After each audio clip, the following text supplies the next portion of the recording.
Alors, le projet Top Chef, c'est un projet qui a maintenant une dizaine d'années.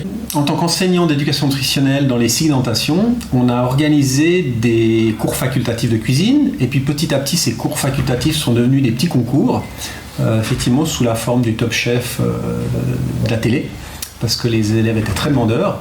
Et puis, petit à petit, on s'est rendu compte que dans plusieurs établissements, il y avait des concours de cuisine qui s'organisaient. Et puis on s'est dit, justement, il y a une dizaine d'années, pourquoi pas organiser une espèce de finale entre les gagnants de chacun des cycles.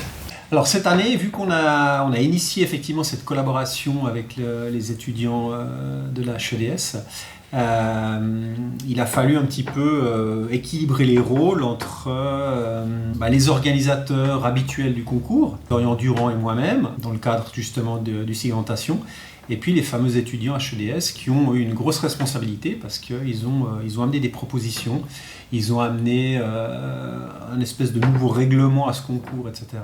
Et en fait, on a essayé vraiment d'être deux partenaires pour organiser et pour animer effectivement cette finale.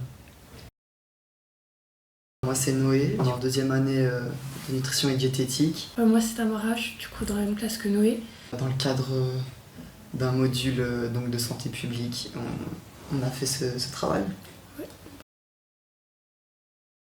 Moi perso j'étais un peu stressée parce que y a plein de choses qui étaient sous notre responsabilité, qu'on a dû organiser nous-mêmes.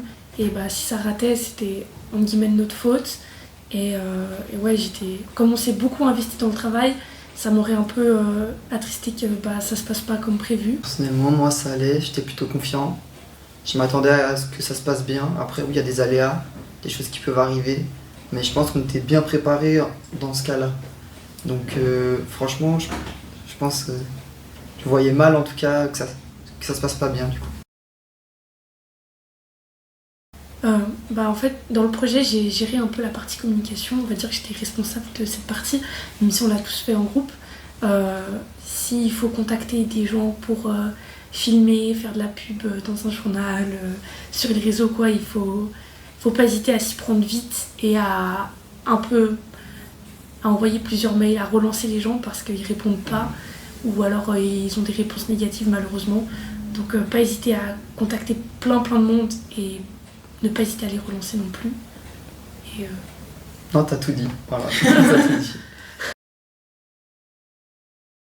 Donc pour cette année, pour la 9e édition du concours intercycle, l'équipe qui gagne, c'est celle du cycle du Marais. Bravo!